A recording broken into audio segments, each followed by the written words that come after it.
All right, this is the December 19th meeting of the Flood and Erosion Control Board of the Town of Fairfield. Present is Becky Bunnell, Chair, if we could just go around. Other people. Don Lamberti, Vice Chair. Dick Mahusky, Secretary. Paul Andino, Member. Member of the public? Yes. You want to say your name for the record? Yeah, James Walsh, 85 Pratt Street, for the record. Thank you. I'm on the Board of Finance. Yeah. Excellent, thank you. Very good.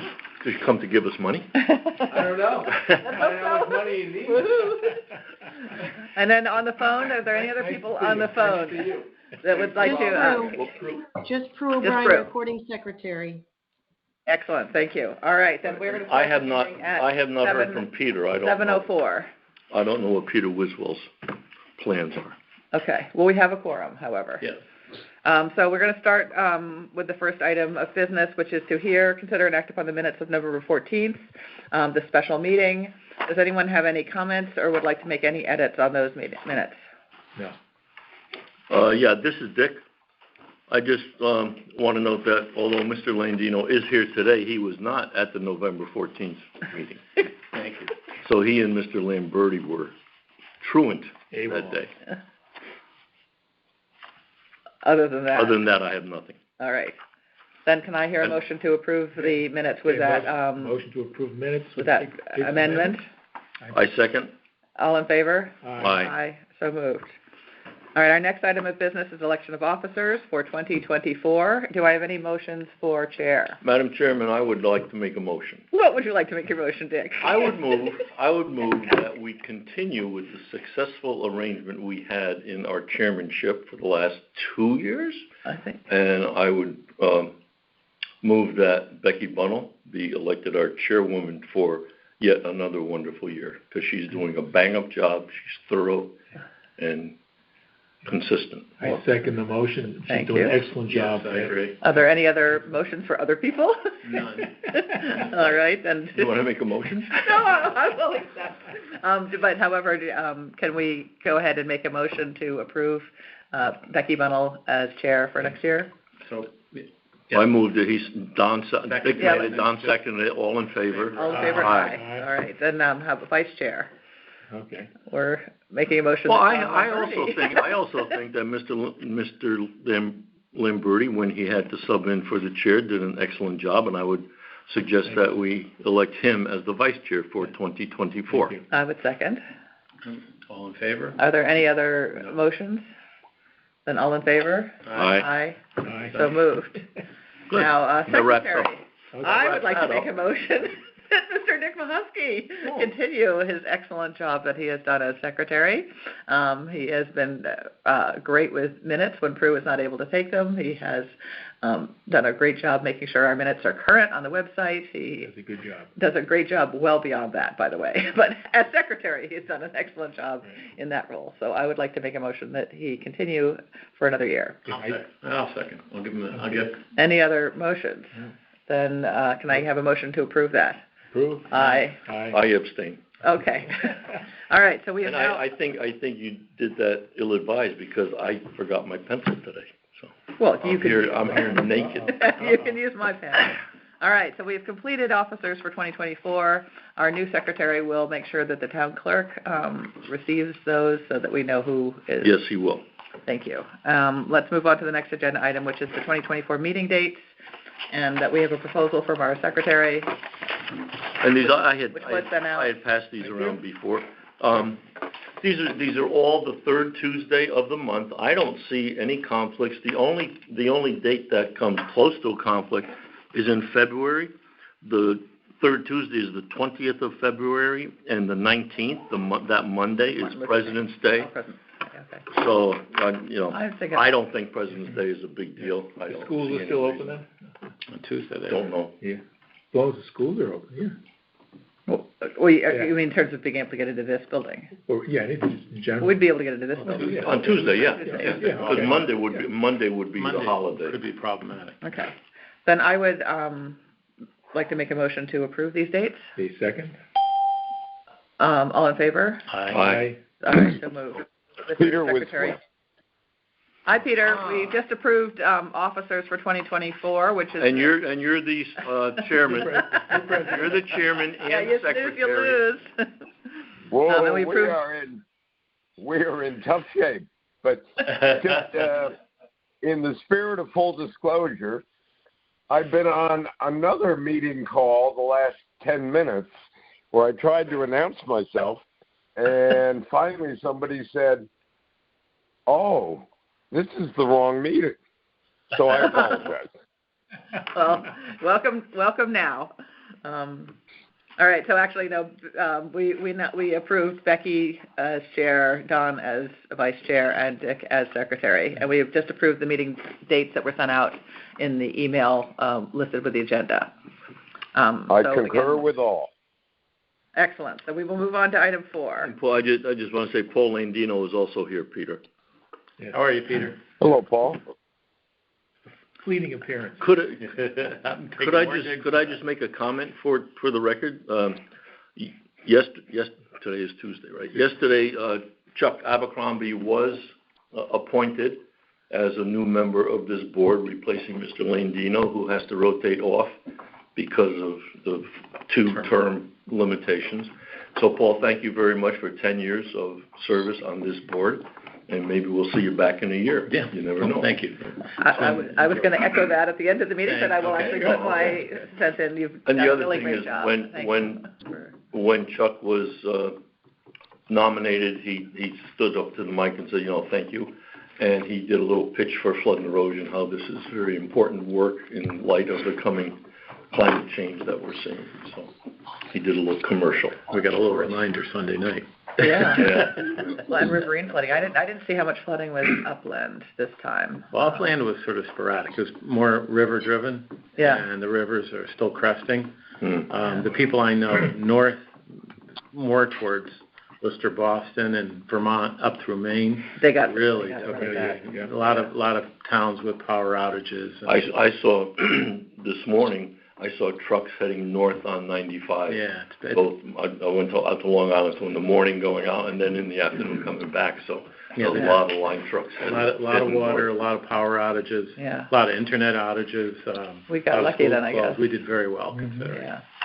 I think the majority of the storm went east of us, and then apparently must have cut in somehow or approached from the west on the northern states because the amount of damage north of us is pretty incredible. Okay. All right. I'm going to move on to the next agenda item, which is the annual review of FOIA standards, code of conduct, and meeting protocols. I think we sent that out. Yes. I had sent this around to everyone. We got it from the So I'd ask everyone to review it and just make sure that you're familiar with it. We try to hold those standards as a board. Sounds good. Are there any specific things you want to point out? No, I'd also mention that there is a training session coming up in January, primarily for new appointees about the Roberts Rules of Orders and conducting meetings and stuff. And I looked briefly today for that reference. I don't know that I sent it around to everybody. It was sent out again by the town clerk's office, I think. But I did send around to everybody. There are resources for Robert's Rules of Orders and conducting meetings and so forth. So there's a lot of resources on the town website for that. And I would put an asterisk on that. Historically, we have conducted very informal meetings in a conversational manner rather than a strict Robert's Rules of Order. The main benefit of Robert's Rules of Order is one person speaks at a time. And to me, that's the big benefit, because I have a problem of speaking over people when we're having a conversation. So I try to throttle that during these meetings. I would ask you to send maybe around, if you can identify that meeting, because I don't think Chuck, our newest member, has been on a board or commission before, so he would be I will find that and send it around. To review those, so he is in sync with that. All right, I'm going to move on to item 5, which is update on the evolving plans for the Penfield Pavilion and the neighborhood flood mitigation measures. So the Penfield Pavilion work, I know they had finished with the remediation of 7 of the 8 hot spots, they call them. These are the more intense ones with more of the asbestos and some of the more intense contaminants. I believe they were finishing up the last one, I think this week, but it might be early January. I did not get an update in the... It's early January because what I infer from comments that were made at the Board of Selectmen meeting yesterday, that the place we're taking the contaminated materials, they have a permit for only so many tons a year, and they reached that limit. So they had to shut down until January. They're not accepting any additional contaminated material. So after January, they're going to do the last spot number 8, wherever that is, and they're going to take it out there. That's my sense. No, I haven't heard that specifically, but that's what I gleaned. I did ask Mr. Gerber, First Selectman Gerber, to do a review of the potential for open pit's the wrong word, but for contaminated soils going into the neighborhood behind during an intense storm event, if there was indeed an open slot, because a lot of times when they dig the contaminated soils, they have to leave it open while they do the testing. And he assured me, he walked the site with Eli, who is the project manager, assured me that it was fully contained and that there would not be any potential of high winds or water putting contaminated soils into the neighborhood behind, which is good because I think that was the risk. I didn't see any protocols in that when I looked through the materials online for the construction management sites in terms of what they would do for a hurricane or big nor'easter, which could be really awful if we got contaminants into the neighborhood behind and had to remediate that. So I think he's got it in hand. He assured me that we were in good shape there. As far as the resilience study, I understand we have a meeting with Mr. Gerber to review all of the flood and erosion control projects this Thursday. I am just bringing a couple of us, so Dick and I will be attending on behalf of Flood and Erosion Control Board. I had sent out the documents for you guys to review that we propose to present. I think that's a little later in here. I'd like to get your comments and feedback on that. But one of those is obviously the resilience study. We have not seen any results whatsoever from that study. The modeling was supposed to have been done in September. I understand the modeling is I believe the modeling is completed from a comment that Mr. Gerber made, so I am hopeful that we will have some preliminary results in that Thursday meeting. At the Board of Selectmen meeting yesterday, Brenda Kupchik brought up the point about we were having monthly updates from Mr. Bremer and Eli on the progress of Penfield, and she had asked for that to be put on yesterday's agenda, and it was not, and there was a little discussion back and forth about that. And again, my inference is that Mr. Gerber is going to meet with Race and Tom Bremer and Eli sometime this week to get an update on what's going on. And he didn't give any previews of what that might or might not be. So perhaps when we meet with him Thursday morning, that will already have happened, and we'll get some insight there as to where it stands. I had also sent out a note to Eli and Tom Bremer asking for an update for today's meeting, and unfortunately did not get any response. So I do not have anything to share at this time. That's all I have then for Penfield and neighborhoods. Can I speak to that agenda item? Yeah, sure. Because the Board of Finance has asked Mr. Gerber, and he refuses to produce Mr. Bremer at our January meeting. It's almost like something's being hidden. It's one of the reasons I'm going to start attending these meetings, because I don't know why he will not produce Mr. Bremer in regards to the Penfield project, to the extent that your body can find out why. The Board of Finance would like to know. I will. We would also like to know. We have.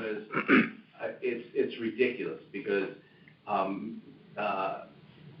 Gerber and Ms. Charlton, who's our chairman, and Mr. Curley, who's on our board, went crazy at our November meeting that First Selectman Kupchik did not produce Mr. Bremer. And now they have no problem that he's not being produced.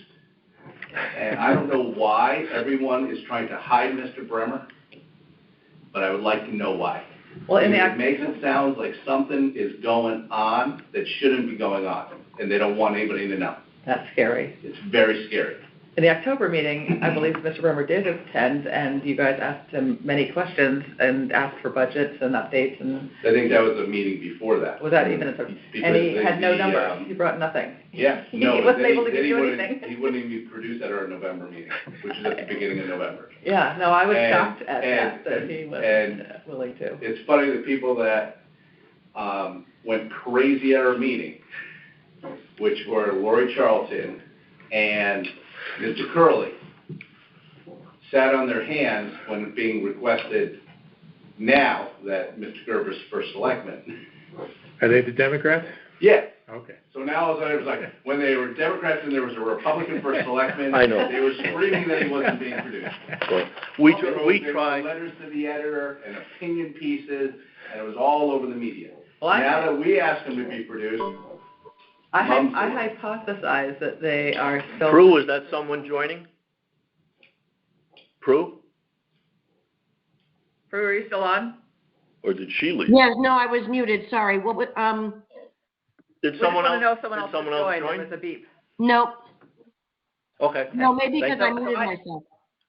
Oh, could be. I hypothesize that given that they re-engineered the foundation, they were originally going to have the grade beams and they're going to cut those and then make lower grade beams, and then they basically, the new engineers looked at that and said, terrible, it won't work at all, it won't star forces, so they now are doing helical piles. And helical piles tend to be more expensive, so I hypothesize that they are scrambling to work. Don't have anything. well, there are numbers, and Mr. Gerber talked about that, so the total overage now is $5 million. But it's not just from the helical piles, it's in various things. He is supposed to be producing those numbers, because I made a request for it. Prue, did someone else join? Will change, and that still hasn't been produced. Are you able I'm sorry, Peter Wiswell he came back on, but I might have to, No, Dick, somehow I got disconnected and I had to call back in. Okay. No, because what happens is on this end we hear beeps, and it's nice to know who's on the phone. That's Would it make sense to put a building It's committee in place? It's just me. No building committee. Building committees. Look at what the building committee did with the first go round at fixing Penfield. We don't need that. I've been on building committee. I'm not a fan of building committees unless they contain experts. And I've made my position known on the Board of Finance because of what happened at Penfield. Yeah. And not followed all the FEMA requirements that were required for that building to be built. I would prefer, I've made my point known to the Board of Finance, and we're going to try to form a committee to look into this for the future, that we get experts and that we can have errors and omissions insurance. So if there's a mistake made, we have someone to sue. We don't from the original time? No. We never got it. There was no experts. We had all lay people who were on the. Oh, you're talking about, I thought we had it from the contractor's errors and omission. That's pretty standard. Yes, and we've also asked, Mr. Gerber said that the current engineer is saying that the last engineer was horrible, and that engineer said the previous engineer was horrible, which I think are defamatory statements by the first selectman as an attorney, unless he can prove it. But I would say that I asked him to have the town attorney look into this person he claims was horrible, whether we can sue them then. I'm like, oh, if you're saying they're horrible and they did a horrible job, why can't they be sued? So he said he's going to send it to the town attorney, and we'll look into that. I'd actually like the town attorney to also look into possibly suing the prior contracting firms who did prepare the FEMA rebuttals, the two different ones. I don't understand why. I was told by, at the time, First Selectman Kupchak, that we were not allowed to sue them, that she had, we actually wrote a letter saying that we believed that those, we should be looking into their insurance to pay for the fact that we have to rebuild this. Yes. And she said she had contacted the town attorney, who was at the time Attorney Baldwin, and that there was no grounds to sue them, which I don't understand why not.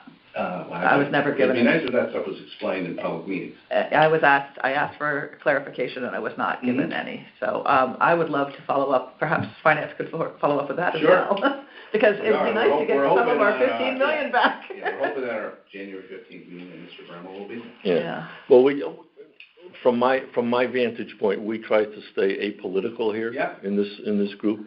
And back in the day, when Joe Michelangelo was the Public Works Director and Laura Pooley was the engineer assigned to be like our liaison with engineering DPW, we collaborated, we talked openly about things. I felt that we had a good working relationship. We never got money, we never got money approved for projects, so we applied for grants. We didn't get some grants, but at least we were working cooperatively, I thought.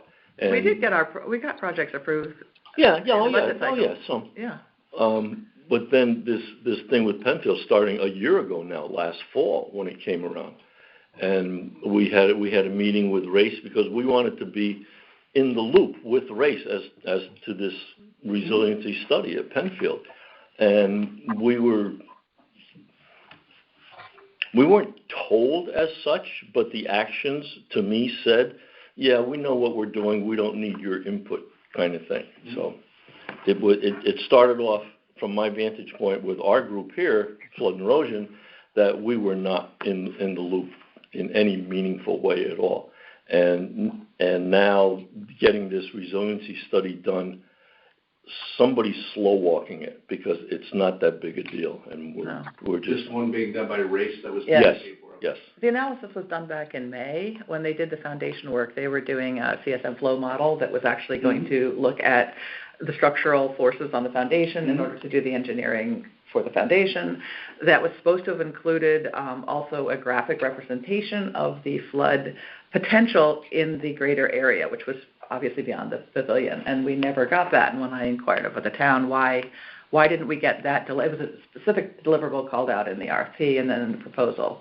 And I inquired of Eli why we didn't get that. He said, we canceled that deliverable. I said, well, we need that to see what the flood potential is for the study behind. He says, we're going to roll it into the next study, which now means that our study has become more costly because now that should have been done as part of the original study. I don't know who's on first, who's on second. It's very frustrating. Mr. Gerber was going to get a study done. I told him, told him it needed to be done yesterday. We need to figure out what this is going to cost. We've also requested at the Board of Finance table that he get in contact with the state and the federal government to figure out what's possible. Like, if the plan is to put up 30-foot walls around the entire areas where water can infiltrate, will they allow it to be done? Not whether we can afford it. Say we can afford it. That's part. That's part of what Race's deliverable will be. No. A couple of schemes that we go to deep. We recommended that we then take the concept drawings of various walls and berms and things to deep and to FEMA, get a sense of what's permittable. Right. The town did not include that in the RFP, as you recall. They kept it out. Because we also then wanted them we wanted preliminary costing so we could bring them back to the Board of Finance. You know why they left it out? Because the state won't approve that. Yes, they will. They'll approve some of it. They will not approve. They won't approve. I'm not asking for approval. I'm asking for what has the high likelihood of permittability. There was at least from my observation, there was a conscious effort to have this project start immediately, no matter what. That the correction had to be made, and that any resistance to that would not be tolerated. You're talking about the rebuilding of the pavilion. Right, but that involves a resiliency study, because the impact of the resiliency study would impact that project. Well, that's why it's been slow walked. There you go. That's the answer. Well, I've spoken to people at FEMA a couple times, but not the exact people we'd be meeting with, but people at the DEP is a major problem. I've spoken to people at DEP too. Okay. And they are very willing to meet with us. Meet. I'm not asking for approval, and I know that they can't do that until the notice of violation is done. I understand that. They have a basic premise that has to change, and that. But I think they can. They did it. They both of them, the FEMA rep I talked to and the DEEP rep said that they would be more than happy to meet and give us guidance. They won't give us a guarantee of approval, but they would give us guidance on the type of things they are likely to approve. And that's the problem, and that became the problem. So that's what we want. If you sweep them away, then the project moved forward, and that's what they did. So no, contour to the ground was an issue. So yeah. I think that's the underlying issue, and the question is. Well, but from our it can be done. It's from our standpoint, the resiliency measure at Penfield is landward of the total pavilion and this 8 foot high, 8 foot elevation trench that they're going to build. Well, again, we're arguing about, but I think implicitly one would delay the other, and the problem was the insurance issue became more of a public issue than anything else, and that drove the bus in the urgency to take action. Whether the action is correct or not remains to be seen. The issue is taking action to satisfy one particular agency, which was going to come down on the town, was a driving factor. And I think they cleared the deck so that they could at least manage that problem. Was it right? Probably not. Well, no, I actually agree that we do need to solve the notice of violation. I think if we had allowed the CRS flood insurance program to be dropped, it would have potentially opened up a can of worms that we don't want as a town, because it would mean then that if we wanted to reapply for it, sure, they would have come and examined everything we do in town. Any violation they found would have been cause for them not to approve us. Yeah, I'm being neutral. So as a neutral person, I'm saying that became the top line issue. That top line issue drove the impact that not interfering with that top line issue became tantamount, and that's where I think this thing still stands. Well, I think there's a difference between solving for the notice of violation, which just means basically taking those ascending grade beams out and getting the elevation down to 8, and doing a resilience study. Those are two separate things. I agree. Mm-hmm. I agree. And it should have been approached that way. I don't think it was. Yeah. I think it was the fear of delay on problem A. Maybe. Well, my hope, not my expectation, but my hope is that Mr. Gerber will have this meeting with Race to get him oriented totally and thoroughly, and then our meeting with Mr. Gerber Thursday can put some more information on our table about what the process is. That would be positive. Yeah. Okay. So I'm going to move us on, unless there's any other conversation about Penfield, because I don't think we have any other data to share. I don't have any other data to share at this point. So I'm going to move us on to the presentation plan for the meeting with First Selectman Bill Gerber that is scheduled for the 21st. I sent around a 5-year capital waterfall chart of all of the projects that we have been putting in and that are, as I understand it, currently on the plan. And then I also sent around an agenda with backup.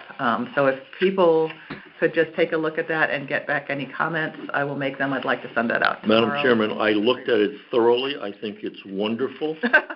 No, it's an excellent snapshot of what between the two documents. That's what's our plate. That's what's on our plate. It's very, very nicely done. Mm-hmm. So I think this is going to be good. And this is going to be left with Mr. Gerber. I'm actually going to send it as a pre-read. Okay, well that's good. Yeah. And I also, for that meeting, I am going to bring up the topic of what's our name. Are we FERB or are we FECB or what are we?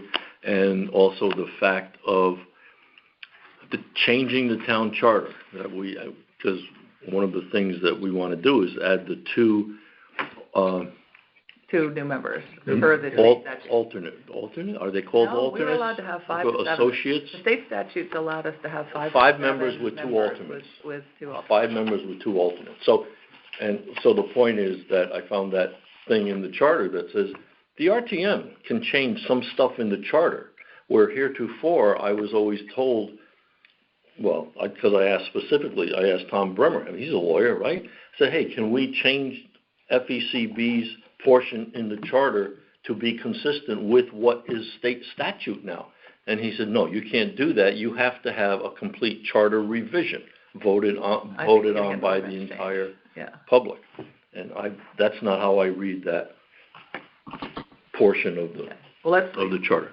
So I'm just going to bring that up. You want me to add that as an official agenda? No, I have a handout for that I'm going to, which is the emails that I sent to Brenda with a copy to the Board of Selectmen, and she passed it on to Baldwin, but we've never heard back from Baldwin. I sent a copy of that to Mr. Gerber. He passed it on to Mr. Phil Pierce. Pierce, so he passed it on to him. So it's still alive. I don't know how much it's kicking, but it's still alive. Well, it would be good to be able to be consistent with state statutes. I agree. That's the goal. Then I will not officially put that on the agenda then. If you're going to cover it as maybe I'll put an all other or just a fifth agenda item discussion or something for, we only have an hour, so I think we. Yeah, well, mine is going to be, here's a handout to consider. Let me know. Okay. I don't think there's a lot of discussion. This is a go in your cave and think about it and let us know what you think, because here's what we think. Okay. So. Any other comments or? No, but this is very good. Nicely done. Is that available to the public or at least to me? No. Well, yeah. Okay. I get FOI, so. He could get it. Why? Okay. I mean. I can get an email. Give me my email address if you want. No. There you go. There you go. Thanks. We have no secrets here. No. I just want to see what the meeting. No money either. I'm just trying to learn as much about this as I can, to be quite honest. Good. Yeah, well, we welcome people to our meetings. Yeah, great. Absolutely, very. Nice to have people here. We want people to care about this issue because it's a big deal for the town. Yes, it is. Right. All right, I'm going to move on to agenda item number 7, which is reviewing the potential Climate Corps Yukon project submittals, just to give people some context. Yukon does a Climate Corps where they get their graduate and their higher level students to do projects for municipalities around the state as part of their coursework.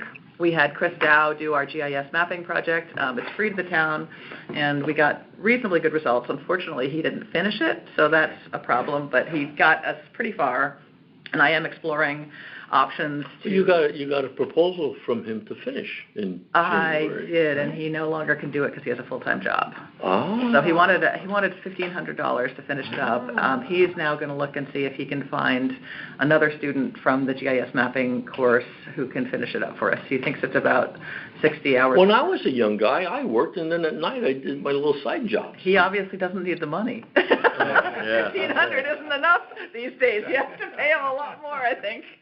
Anyway, it's a chance for us to do to get some work done that would benefit the town at relatively little, if any, cost to us, a little bit of our time. Sure. So I'd submitted 3 proposals, of which only 2 they thought had any merit, and they're going to check to see if they wanted them. One is looking at Mill River wetlands and detention basins, as well as the dam, to see if we could look at any way to mitigate, to look at detention options for that area. Didn't Race do that?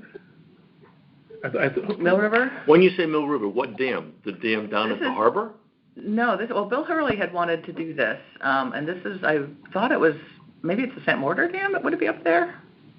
Oh. No, that's, oh yeah, well yeah. That dam does need to be relooked at. Because there's also that Aspetuck Pond.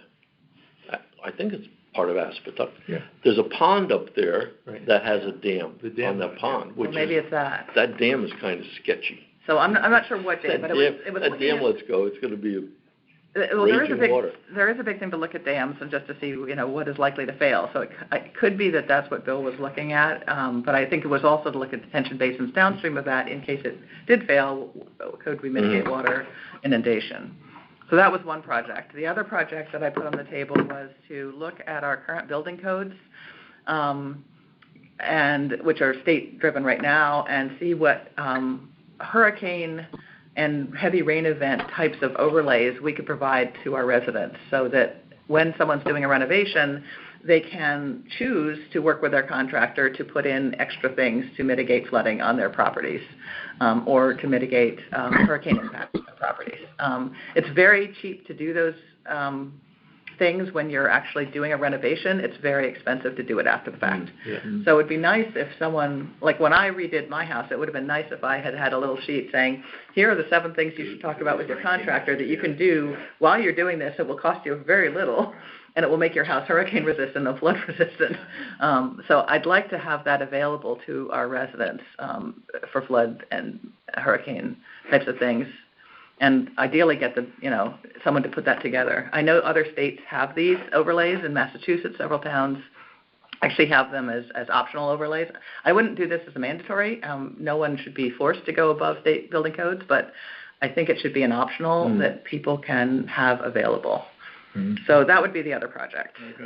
Okay. So we can put, I think the date to submit other projects is still open if anyone has any other projects that we would want to put on the table. And Peter, this might be something for the Oyster Castle kind of thing, the eco-concrete that we're looking at.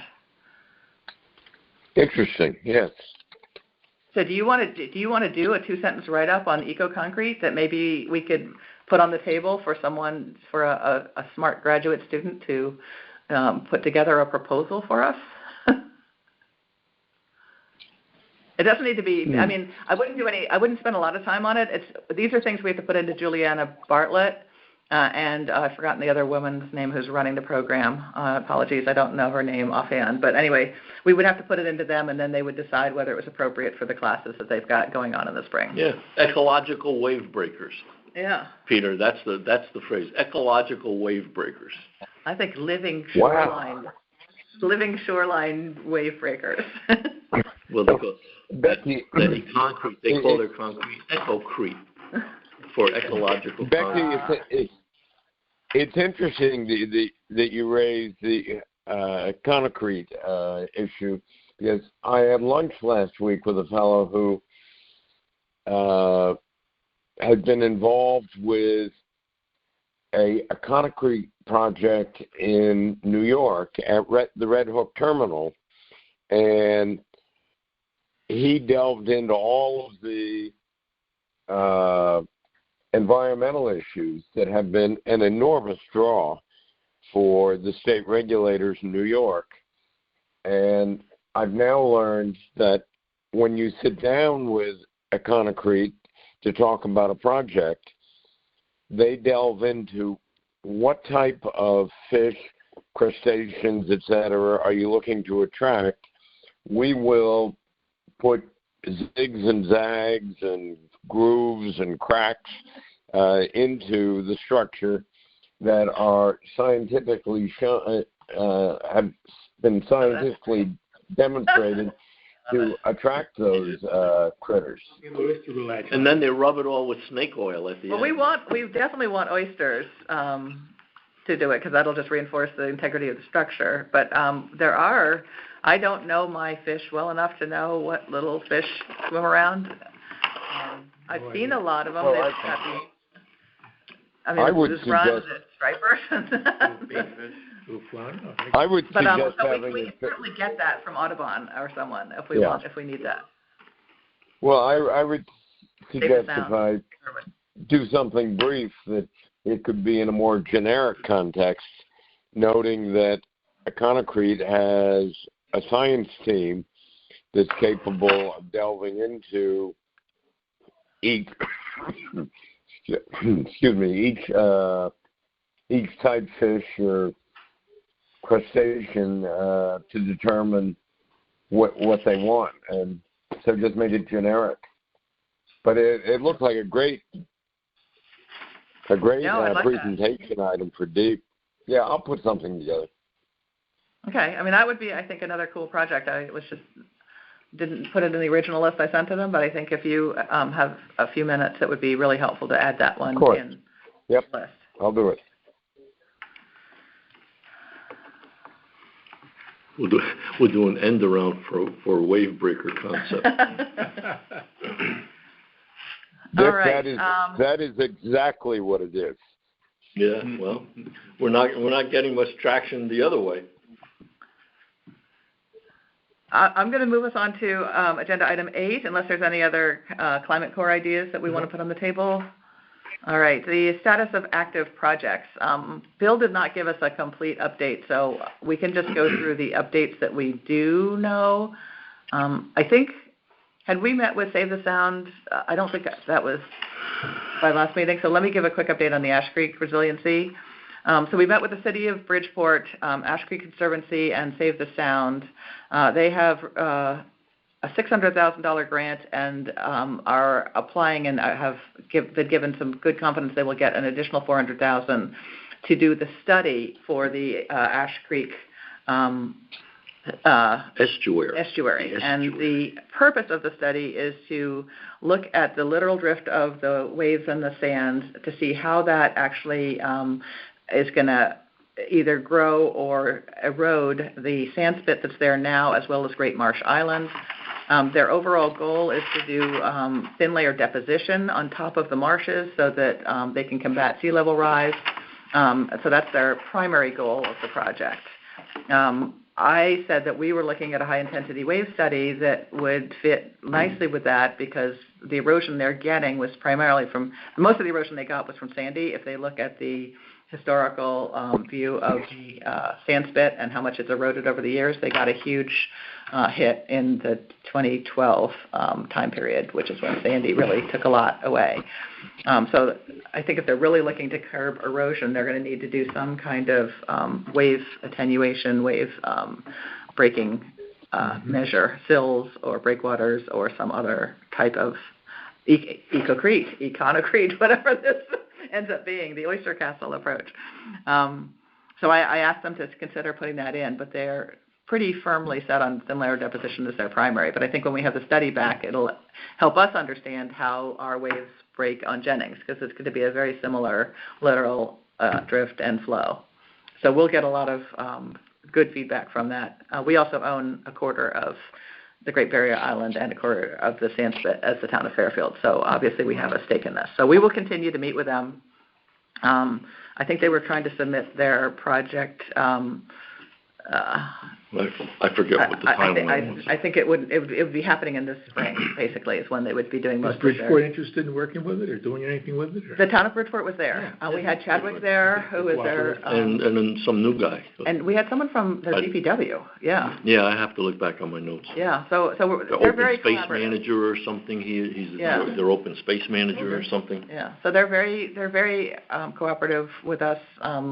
We had Tim Bishop there from our side, and then Bill Hurley caught the last bit by phone, I believe. So he missed part of it because he was up in another meeting, unfortunately. So that's moving forward, which is great. Perry's Green work has already started. That was ARPA funded. The downtown resiliency ARPA funds, they had gotten bids in for a much higher amount than we had allocated as part of ARPA. So they're just cutting back and trying to figure out what, I believe they had $1.2 million, was it, for ARPA funding. So they're just coming back to right-size the project so they can figure out what to do for that. Let's see. There is some movement on the Riverside Drive Bridge and Tide Gate. That's been approved. Installation. That's been approved. And it's all approved. They had the purchase order approved at, was it last week's Board of Selectmen meeting for the project manager, to hire the project manager to oversee the whole project. Okay. So there's movement there. I don't know the timeline for that.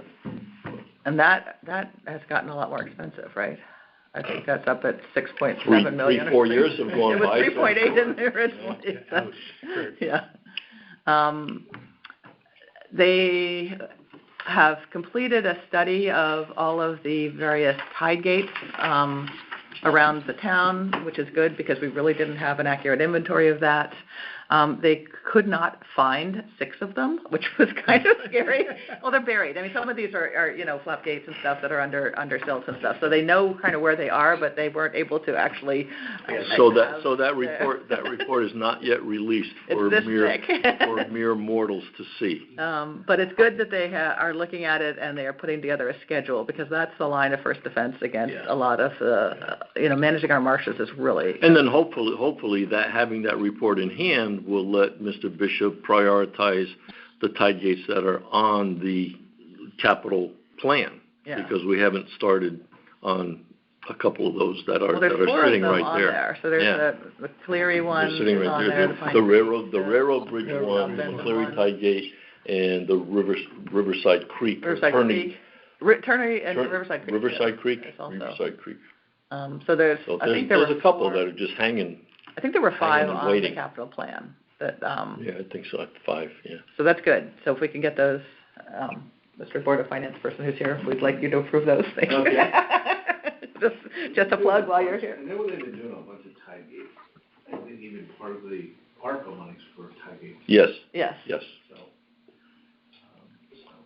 But and that's the other reason to kick these projects off, because the ARPA money is going to go poof in a year or so. Yeah. And we're going to be sitting here with we want to do this tide gate. And Board of Finance is going to say, where's your money? well, we lost the money we had, but can we have some more, sir? Yeah. So, and then the fourth ARPA project, the third ARPA project was the Rooster River. We had the 3.2 allocated as part of the ARPA funds, and then we got the additional 2.8 as a grant. I believe they have gotten most of their permitting at this point and are moving that forward, but it has not started yet. But they finally got the Army Corps. They were waiting for the Army Corps final permitting, and they got that in the fall. So they're looking. There was some hold up on that. Wasn't there arguing about dams or dikes or whatever? No, because they got the permit for the one down at the ball field there, and then they got the permit for the golf course area, the Smith Richardson detention. Yeah. Is that a berm or a dam? It's a berm with a spillway. Okay. And then the last ARPA project is still held up in purchasing at this point. It was submitted by engineering and Prue, get back to work. Yeah, Prue, can you get this out of purchasing? It's the high-intensity wave study. I spoke with Adam and said that I really wanted to see this before it went out. Do you have to take off? Yeah. All right. Thank you. Thank you, Dick. Ms. Mahusky is leaving the meeting because he has a command performance elsewhere. Excellent. So I would like to actually just see that before it goes out. I had heard that there were some questions about whether we should stop that project. I told Selectman Gerber that as far as the Flood Erosion Control Board is concerned, that is a critical project because our beaches are going to erode, and as sea level rises, we are going to see more and more erosion. And we have 5 public beaches that are a huge asset to the town, and if we don't have some way of mitigating that erosion, with these big storms, it's just going to... Speaking of that, what's happening with the engineered beaches? So the engineered beaches, 4 of the 5 are fully approved through DEEP. Penfield is on hold because we can't really get it approved through DEEP until we finish with the notice of violation. But the other 4, everything is in place with the core guarantees? Everything is in place. The grades are done. The issue is, and I brought this up with Bill Hurley, it doesn't do us any good if we don't maintain the grades. Right. So if DPW is not out there actually, if we've got an approval for a grade that's like that, and the storm comes and takes it like that, if we don't go back and regrade it, then the whole concept of engineered beaches and our ability to get reimbursed by FEMA. Don't you have to survey it once a year? Once a year. Yeah. Once a year. We have to survey it, and you will then have to make sure that the grade does it. And we haven't been doing that as a town. Okay. So I did remind them that we need to do that, and they are... Well, you do lose. Yeah, you lose the whole reimbursement. Should we send a letter to Bill Hurley? I know. I did remind them. Oh, you did. I talked to him about it, and he said he was going to talk with DPW about that because that would be a shame to lose that. Yeah. On the good news, Pine Creek dredging, we've been able to get the bathymetric study done, and that is now in a good place to go back and get re-permitted. The issue is, and that you should want to know more about this, is the team now wants the channel to be deeper, so rather than the original permit had us dredging from bank to bank, and what they want to do is have like a 10-foot on each side, the channel that's deeper in the middle. Right. So they might need to go back and get the permit and request it to be slightly modified. Then they're going to have to worry about raising the funds. Their best estimate at this point is $800,000. And it would come primarily from residents at this point. So we would have to do some sort of taxing, bonding. Right. And how far down? It's only the first. So they're going to go around the bend, and they're talking about going up a little bit more into the flats. Okay. So it would go up to... So probably in the 1800 stops equivalent, kind of. I don't think it'll even get as high as the 1800s. Okay. I'd be shocked if it got... I think it'll get to the high 2s. Okay. Just because it's too much, it costs too much. Yeah. It's a lot of stuff that gets taken out. So then we talked about what we're going to do with the dredge proceeds. And a lot of it's going to be slipper shells, which can apparently be ground up. Yeah. Some of it will be pretty good sand. Yeah. Right. And so what we'd like to do is be able to have that available for stockpiling on Penfield Beach, so that we can use that as an emergency hurricane berm and dike because DEEP will allow us to stockpile sand, and then if we see a big storm coming, we can actually put it out on the beach. It's actually ends up protecting. It can be used for the engineered beaches too, right? It can also be used for engineered beaches. Yeah. So that right now is the flood and erosion recommendation. I fed that into the Pine Creek team. They're going to discuss it. They're also looking at grants to fund that, by the way. So that would be good. Let's see. I put in a request with a 14-point bullet for redoing our master plan, which is critical. We have not really done it since 2015, and the science of sea level rise and climate change has changed a lot, and that plan had no riverine in it either. So I believe that was approved to go into the budget discussions. I'm not sure where it sits. But I did ask for that to be put in, and Bill is championing that on our behalf. What am I missing for projects? I think I've covered most of them. Just curious, over by the new railroad station over there, the building, all those new massive apartment buildings, does that have any effect on the river, the runoff from the river, or anything else? Is there any kind of issues there? No, that's a good question, because if they're not using permeable pavement and they're using impervious pavement, it will impact runoff. I know Emmeline is pretty good about trying to. Every new building, when they do their site plan, has to have water detention and runoff scenarios. They have to be able to show how they're capturing the water. So I think. Hopefully, it's not going to seriously. I haven't heard a word about anybody saying anything about that. Yeah, no, I mean that's part of our new building and adopted planning and zoning. You have to be able to show that they have to be water neutral, exactly. Okay. Well, they have to show the plan to show that they are, whether they are. Well, on paper it's water neutral. Well, we just did a project in Old Saybrook, and they check it pretty thoroughly. Yeah. Really? If Fairfield doesn't do it, shame on Fairfield. But I've worked around the state, and every town I've worked in, storm detention is a major. It is for us too. I know we put it into. It's strictly enforced. Okay. Right. Yeah, as it should be. Yeah. I think it's strictly enforced. With some developers, everything's got to be shown where the water's going. The roof, got to go with the infiltrators in the ground. Yeah. Exactly. They don't want to run off fertilizer or anything else like that. Yeah. So it's a good thing. So I imagine that. Okay. I imagine that's the same. Yeah. I'd be very surprised if it wasn't. So that's the key. Those are the key projects. There are some of the smaller projects we've been talking about. Doing the surveying along Fairfield Beach Road, so mitigating the sunny day flooding there. That is on a time available basis still, and there hasn't been a lot of available time for the surveyors to continue that, so they're only still partway through that. They haven't even started on looking at possible Turney Road if we needed to raise that road. I think those are some of the smaller ones. They are still looking at the road culverts. And they were running into some troubles with just being able to put a big enough size pipe under the road, given some of the other mechanicals and stuff under that road. Right. So there's some of the smaller active projects, but